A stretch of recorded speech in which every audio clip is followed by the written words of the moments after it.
Acting President. I want to use this opportunity to put on the record the Greens' opposition to this bill, the proposal from the Marshall government that Martindale Hall be sold off for future privatisation. What this bill seeks to do is to abolish the Martindale Hall Conservation Park and to extinguish the charitable trust established by the gift of the hall to the people of South Australia. We consider that to be an absolute travesty, Mr Acting President. This is a building that is iconic. It belongs to all South Australians and it should be protected as a vital piece of our history.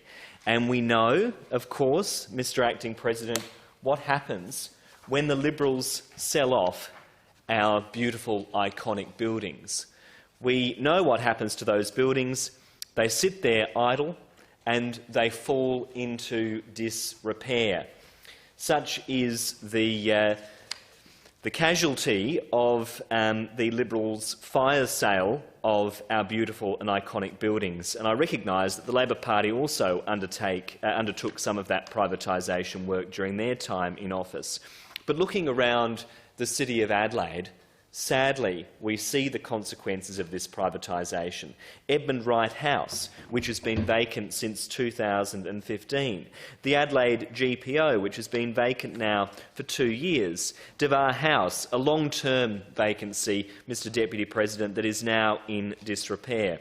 Hotel Tivoli, it's been shut for 8 years. Freemasons Hall, that's another one that's about to fall. The Newmarket Hotel, which has been vacant since 2017. Gawler Chambers, vacant since 2004. The former Primitive Methodist Church in North Adelaide, vacant since 2014. And the list goes on. Beautiful, iconic buildings that have been left to decay because they've either been sold off to private enterprise or they haven't been brought back into public hands. And certainly what the Greens are calling for, Mr Acting President, as well as opposing this particular piece of legislation, what we're calling for is the next government to put some money on the table to buy back these beautiful buildings, ensure that they're managed for the public good, to take steps to actually punish developers and landholders who allow these buildings to fall into disrepair, and to put some money on the table to encourage activation of these beautiful buildings. It is an absolute travesty that we have people sleeping on the street in the middle of this heatwave, whilst we have beautiful buildings such as this sitting there idle, sitting there vacant, gathering dust.